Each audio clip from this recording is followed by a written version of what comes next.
أعوذ بالله من الشيطان الرجيم بسم الله الرحمن الرحیم۔ سورۃ القیامہ کی چند آیات مبارکہ آپ سماعت فرمائیں گے اور ان کے حوالے سے حضرت ابن عباس رضی اللہ تعالی عنہما کی کیا رائے تھی وہ بھی آپ سماعت کریں گے۔ یہ حدیث مبارک جو کتاب الوحی میں ہی امام بخاری رحمۃ اللہ تعالی علیہ نے ذکر فرمائی، اس حدیث مبارک کو حضرت سعید بن جبیر رضی اللہ تعالی عنہ نے یہ حدیث مبارک حضرت عبداللہ بن عباس رضی اللہ تعالی عنہ سے روایت کی ہے۔ حضرت سعید بن جبیر رضی اللہ تعالی عنہ آپ ایک مشہور تابعی بزرگ ہیں۔ آپ علم و عمل کے مجمع البحرین تھے۔ فضل و کمال اللہ تبارک و تعالی نے ان کو نصیب فرمایا۔ آپ کا آغاز اگرچہ غلامی میں ہوا، لیکن آگے چل کر حضرت سعید بن جبیر رضی اللہ تعالیٰ عنہ عقلی میں علم کے تاجدار بنے۔ حافظ ذہبی انہیں علماء اعلام میں لکھتے ہیں۔ امام نووی رحمۃ اللہ تعالی علیہ کا بیان ہے کہ سعید بن جبیر تفسیر، حدیث، فقہ، عبادت اور زہد و ورع جملہ کمالات میں وہ کبار ائمہ اور سرکردہ تابعین کے اندر شمار ہوتے ہیں۔ حضرت سعید بن جبیر رضی اللہ تعالیٰ عنہ نے اس زمانے میں ہوش سنبھالا جب اکابر صحابہ کرام علیہم رضوان کی ایک بڑی تعداد وصال فرما چکی تھی، پھر بھی باقیات صالحات میں عبداللہ بن عمر، حضرت عبداللہ بن عباس، عبداللہ بن زبیر، حضرت ابو سعید خدری، ابو ہریرہ، سید عائشہ صدیقہ رضی اللہ تعالی عنہا اور انس بن مالک رضی اللہ تعالی عنہ جیسے کبار صحابہ کرام علیہم رضوان موجود تھے، اور انہوں نے ان کے فیضان علم سے پورے طور پر استفادہ فرمایا۔ حضرت سعید بن جبیر رضی اللہ تعالیٰ عنہ مستجاب الدعوات تھے۔ جو دعا اللہ تبارک و تعالیٰ کی بارگاہ میں کر دیتے تھے وہ مقبول ہو جاتی تھی۔ ان کے گھر میں ایک مرغ تھا، وہ رات کو جب آذان دیتا، آواز دیتا، تو حضرت سعید بن جبیر رضی اللہ تعالیٰ عنہ بیدار ہو جاتے اور اللہ تبارک و تعالیٰ کی عبادت میں مشغول ہو جاتے۔ ایک دن ایسا ہوا کہ مرغ نے کوئی آذان نہ دی، کوئی آواز نہ دی، تو آپ سوتے رہے یہاں تک کہ نماز فجر قضا ہو گئی۔ جب اٹھے تو آپ بہت پریشان ہوئے۔ اسی پریشانی کے عالم میں چونکہ نماز قضا ہو گئی تو پریشانی کے عالم میں آپ کی زبان مبارک سے یہ کلمات ترتیب پا گئے کہ اس نے آج اذان کیوں نہیں دی، مجھے کیوں نہیں اٹھایا، اللہ کرے کہ یہ کبھی نہ بولے۔ بس پھر کیا تھا کہ وہ دن گیا، پھر پوری زندگی مرغ نے کبھی بھی آواز نہیں دی، گویا اس کی آواز بند ہو گئی۔ آپ کی والدہ محترمہ یہ سب چونکہ دیکھ چکی تھی تو وہ آپ کو اکثر فرمایا کرتی تھی کہ کسی کے لیے بد دعا نہیں کرنی، وہ روک دیتے تھے، اور یہ اپنی والدہ محترمہ کے ساتھ بہت زیادہ پیار فرماتے تھے۔ اور حجاج بن یوسف جو ظالم بادشاہ گزرا ہے، اس نے ان کو قتل کروا دیا تھا۔ حضرت سعید بن جبیر رضی اللہ تعالیٰ عنہ حجاج بن یوسف کے مظالم کے خلاف بولا کرتے تھے اور کوئی رو رعایت بھی نہیں رکھا کرتے تھے، اعلانیہ لوگوں کے سامنے بول دیتے تھے، کیونکہ ایک وہ ظالم اور سفاک بادشاہ تھا۔ جب اس کو پتا چلا تو گرفتار کرنے کا حکم دے دیا۔ گرفتار کر کے جب حجاج بن یوسف کے پاس لے جایا گیا تو اس نے انہیں قتل کروا دیا۔ تاریخ یہ کہتی ہے کہ جب ان کا سر مبارک ان کے بدن سے جدا کر دیا گیا تو اسی جدائی میں، یعنی سر مبارک تن سے جدا ہے، سننے والوں نے اپنے کانوں سے سنا کہ آپ کے لبہائے مبارک حرکت کر رہے تھے اور آواز کے ساتھ آپ نے کلمہ طیبہ 3 مرتبہ ادا کیا، اپنے ہونٹوں سے، اپنی زبان سے، اپنے الفاظ سے، اور یہ ان کی بہت بڑی کرامت تھی۔ آپ مستجاب الدعوات تھے۔ حضرت سعید بن جبیر رضی اللہ تعالی عنہ نے یہ حدیث مبارک حضرت عبداللہ بن عباس رضی اللہ تعالی عنہ سے روایت کی ہے۔ آئیے سماعت فرمائیے کہ وہ حدیث کیا ہے۔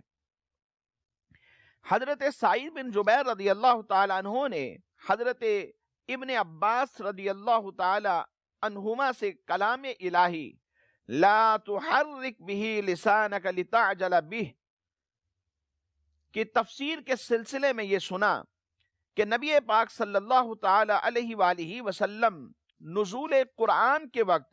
قرآن مجید کے حصول میں بہت زیادہ سختی محسوس فرمایا کرتے تھے۔ ارشاد فرمایا کان رسول اللہ صلی اللہ علیہ وسلم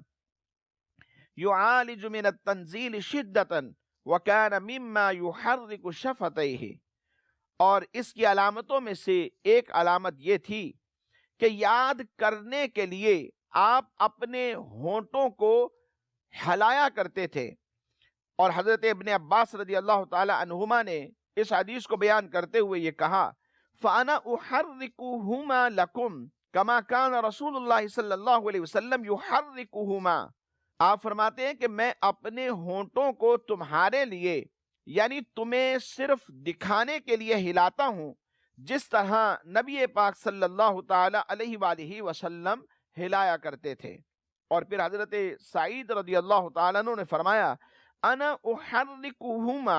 کما رأیت ابن عباس یحرکہما فحرک شفتیہ۔ پھر اس کے بعد حضرت سعید بن جبیر رضی اللہ تعالیٰ عنہ نے بھی یہ فرمایا کہ میں بھی اپنے ہونٹ ہلاتا ہوں جس طرح میں نے حضرت ابن عباس رضی اللہ تعالی عنہما کو اپنے ہونٹ ہلاتے ہوئے دیکھا۔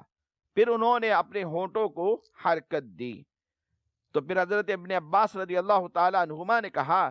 کہ یہ آیات مبارکہ اللہ تبارک و تعالی نے نازل فرمائی لا تحرک به لسانک لتعجل به ان علینا جمعہ وقرآنہ، فرمایا اے محبوب صلی اللہ تعالی علیہ وآلہ وسلم تم یاد کرنے کی جلدی میں قرآن کے ساتھ اپنی زبان کو حرکت نہ دو، بے شک اس کا محفوظ کرنا اور پڑھنا ہمارے ذمہ ہے۔ حضرت ابن عباس رضی اللہ تعالی عنہما کہتے ہیں جمعہ لہو فی صدرکا، یعنی حضرت ابن عباس رضی اللہ تعالی عنہ نے اس کی تفسیر کو بیان کرتے ہوئے یہ فرمایا کہ قرآن کو آپ صلی اللہ علیہ وسلم کے سینہ میں جما دینا اور پڑھا دینا یہ ہمارے ذمہ ہے۔ فَإِذَا قَرَأْنَاهُ فَاتَّبِعْ قُرْآنَهُ، پھر تو جب ہم اسے پڑھ چکے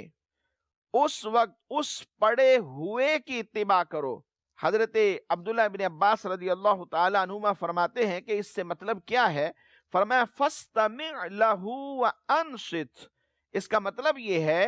کہ جبرائیل کے پڑھنے کے دوران آپ سنیں اور خاموش رہیں۔ ثُمَّ إِنَّ عَلَيْنَا بَيَانَهُ، پھر بے شک اس کی باریکیوں کا تم پر ظاہر فرمانا یہ بھی ہمارے ذمہ ہے۔ ثُمَّ إِنَّ عَلَيْنَا أَن تَقْرَأَهُ، پھر یقیناً یہ ہماری ذمہ داری ہے کہ آپ اس کو پڑھیں یعنی اس کو محفوظ کر سکیں۔ فَكَانَ رسول اللہ صلی اللہ تعالی علیہ وآلہ وسلم بعد ذلك اذا اتاه جبریل استمع فاذا انطلق جبریل قرأه النبی صلی اللہ علیہ وسلم كما قرأه، چنانچہ اس کے بعد جب آپ کے پاس حضرت سیدنا جبرائیل امین علیہ السلام وحی لے کر آتے تو آپ صلی اللہ علیہ وسلم پھر توجہ سے سماعت فرماتے، پھر جب وہ چلے جاتے تو رسول اللہ صلی اللہ تعالی علیہ وآلہ وسلم اس وحی کو اسی طرح پڑھتے جس طرح جبرائیل امین علیہ السلام نے اسے پڑھا تھا۔ قرأہ النبی صلی اللہ علیہ وسلم کما قرأہ۔ ناظرین، اس حدیث مبارک میں ایک بات جو توجہ طلب ہے وہ یہ ہے کہ نزول وحی کے وقت نبی پاک صلی اللہ علیہ وسلم کے سینہ مبارکہ کے اوپر مشقت اور بوجھ کیوں ہوتا تھا؟ اس کے جواب میں علماء کرام فرماتے ہیں نزول قرآن کے وقت وحی کی ہیبت بہت زیادہ ہوتی تھی۔ وحی کے ثقل والا ہونے کے بارے میں تو اللہ تبارک و تعالیٰ کا فرمان بھی موجود ہے۔ پھر وہ آیت مبارکہ آپ کے پیش نظر ہونی چاہیے لو انزلنا هذا القرآن علی جبل لرأیتہ خاشعا متصدعا من خشیۃ اللہ، کہ اس قرآن کو اگر پہاڑوں کے اوپر نازل کیا جاتا تو وہ خوف الہی سے وہ ریزہ ریزہ ہو جاتے۔ اور اللہ تبارک و تعالیٰ نے یہ قرآن پاک نبی پاک صلی اللہ تعالی علیہ وآلہ وسلم کے قلب اطہر پر نازل فرمایا۔ نبی پاک صلی اللہ علیہ وسلم اس کے حصول میں سخت کوشش فرمایا کرتے تھے، اس سبب سے آپ صلی اللہ علیہ وسلم کے سینہ مبارکہ پر مشقت اور بوجھ کی جو کیفیات تھیں وہ طاری ہو جایا کرتی تھیں۔ اور دوسری بات یہاں پر جو قابل توجہ ہے کہ نزول وحی کے دوران نبی پاک صلی اللہ علیہ وسلم اپنے ہونٹوں کو حرکت کیوں دیا کرتے تھے؟ نبی کریم صلی اللہ علیہ وسلم یہ اس لیے کیا کرتے تھے تاکہ وحی کے الفاظ آپ بھول نہ جائیں، جیسا کہ اللہ تبارک و تعالیٰ نے ارشاد فرمایا سَنُقْرِئُكَ فَلَا تَنْسَى، ترجمہ کنز الایمان، اب ہم تمہیں پڑھائیں گے کہ تم نہ بھولو گے۔ امام شعبی رحمت اللہ تعالی علیہ فرماتے ہیں کہ آپ صلی اللہ تعالی علیہ وآلہ وسلم وحی الہی سے محبت اور زبان پر اس کی حلاوت کی وجہ سے ایسے کرتے تھے، پھر آپ صلی اللہ تعالی علیہ وآلہ وسلم کو اس سے منع کر دیا گیا۔ حضرت ابن عباس رضی اللہ تعالیٰ عنہ نے فرمایا کہ اس آیت فَإِذَا قَرَأْنَاهُ فَاتَّبِعْ قُرْآنَهُ کا معنی یہ ہے کہ جب حضرت جبرائیل امین علیہ السلام قرآن پڑھیں تو آپ ان کے پڑھنے کی اتباع کریں۔ اس حوالے سے حضرت قتادہ رضی اللہ تعالیٰ عنہ نے فرمایا اس کا معنی یہ ہے کہ آپ قرآن کے حلال اور حرام میں اس کی اتباع کریں، لیکن صحیح بات یہ ہے کہ اس آیت کا معنی یہ ہے کہ جب حضرت جبرائیل امین علیہ السلام پڑھ رہے ہوں تو تب تک آپ خاموش رہیں اور خاموشی کے ساتھ سنتے رہیں، یہاں تک کہ حضرت جبرائیل امین علیہ السلام اپنے پڑھنے سے فارغ ہو جائیں، تو پھر آپ صلی اللہ تعالی علیہ وآلہ وسلم پڑھنا شروع کریں، اور پڑھنے میں اتباع کا یہی معنی ہے، اور حلال و حرام کا تو یہاں کوئی اتباع کا کوئی مقام بھی نہیں ہے۔ علماء فرماتے ہیں کہ اس حدیث مبارک سے اس بات کی تائید ملتی ہے کہ حضرت جبرائیل امین علیہ السلام کسی آیت کو لے کر نازل ہوتے تو نبی پاک صلی اللہ علیہ وسلم پھر سر جھکا کر سنا کرتے تھے، اور حضرت جبرائیل امین علیہ السلام جب چلے جاتے تو پھر نبی پاک صلی اللہ علیہ وسلم پڑھنا شروع فرماتے تھے۔ تو اس بات سے اس حدیث مبارک سے پتہ یہ چلتا ہے کہ آیت مبارکہ فَإِذَا قَرَأْنَاهُ فَاتَّبِعْ قُرْآنَهُ نبی پاک صلی اللہ تعالی علیہ وآلہ وسلم سے یہ فرمایا جا رہا ہے کہ جب تک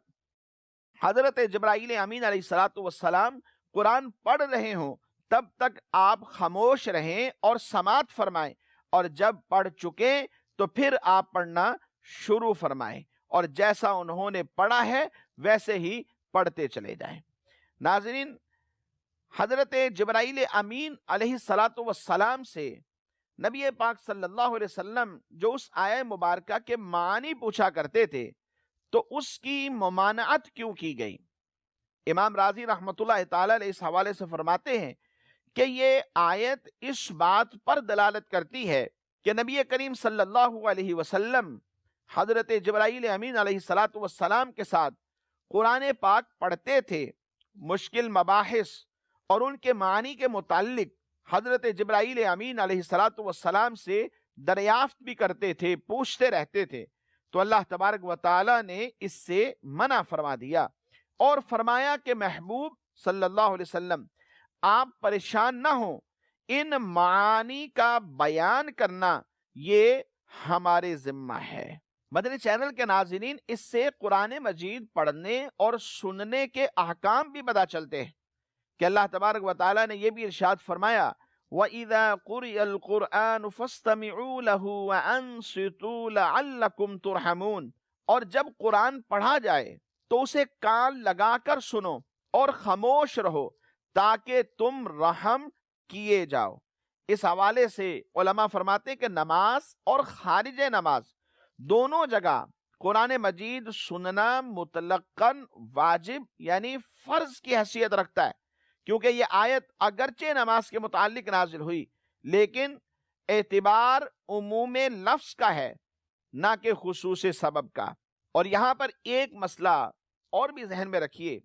کہ جب بلند آواز سے قرآن پڑھا جائے تو تمام حاضرین پر سننا یہ فرض ہے، جبکہ وہ مجمع بغیر سننے کے حاضر ہو، ورنہ ایک کا سننا کافی ہے اگرچہ اور اپنے کام میں لگے ہوئے ہوں۔